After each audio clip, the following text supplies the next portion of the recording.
जी देखिए, फिलहाल हम सूर्यपुर में मौजूद है जहां पर रिक्रिएशन के लिए एक आरोपी, चार में से एक आरोपी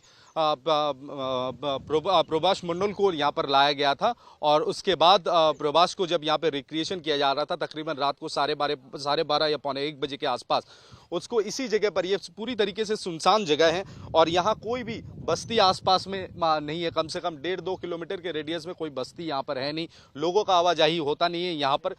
खेत के कामों के लिए कुछ लोग आते हैं, लेकिन काफी देर रात की बात है ये। और यहाँ पे आप देख सकते हैं कि जो पीला रंग का जो कॉर्डन किया हुआ है, वो पीला कॉर्डन जो है यहाँ पर उसे इनकाउंटर किया गया था। और मैं आपको दूसरे छोर पे दिखाता हूँ। दूसरे छोर पर ये वो इलाका जगह है जो भी इस समय कॉर्डन किया हुआ है, जहाँ पर उस 12 साल के नाबालिग बच्ची का शव बरामद हुआ था।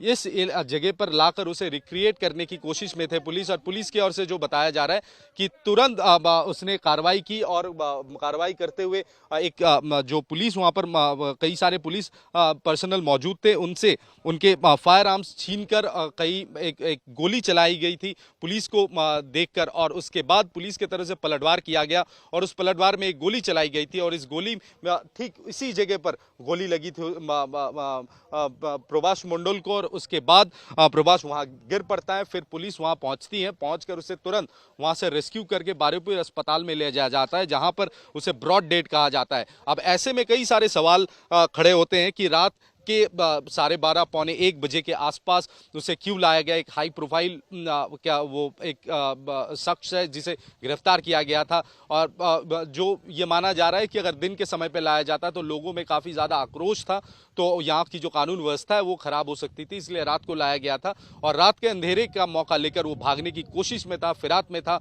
और पुलिस से ये वो उनके फायर आर्म्स को छीनकर उन पर फायर किया। एक राउंड फायर किया गया था। पलटवार करते हुए पुलिस ने जब फायर किया, वो यहाँ पर ढेर हो गया था। लेकिन सवाल ये है कि पुलिस जिनसे भी ये फायर आर्म छीना गया था, पुलिस पर्सनल काफ़ी ज़्यादा ट्रेंड होते हैं अपने फायर आर्म्स को लेकर। और उनसे अगर छीना गया, छीनने के बाद अगर प्रभाष ने ये फायर खोला, अगर उसने गोली चलाई है, तो क्या प्रभाष को बंदूक हैंडल करना आता था? इस बारे में भी कोई पुष्टि अभी तक पुलिस की ओर से नहीं की गई है।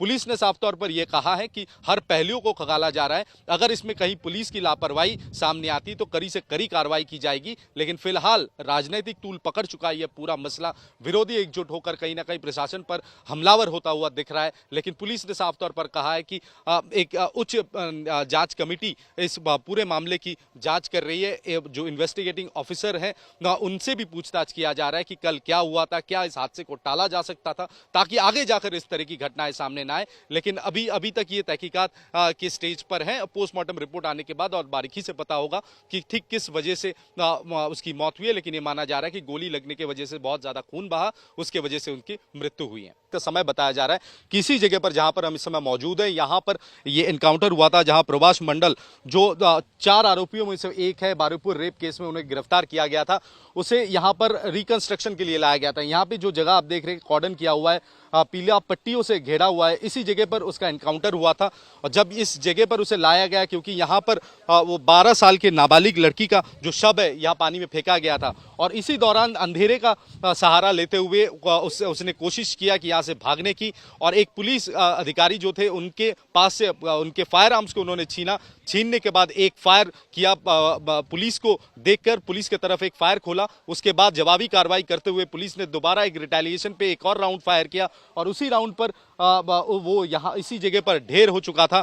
और उसके बाद तुरंत पुलिस कार्रवाई पे आई और उसे वहां से उठाकर अस्पताल ले जाया गया, जहां पर उसे मृत घोषित किया गया है। लेकिन सवाल बड़ा ये उठ रहा है कि क्या रात को 12:30 बजे अंधेरे में ऐसे हाई प्रोफाइल जो एक्यूज है उसे यहाँ पर लाना जरूरी था? तो इसे लेकर पुलिस ने एक उच्च स्तर पर एक कमेटी बनाई है, उनके तरफ से तहकीकात किया जा रहा है।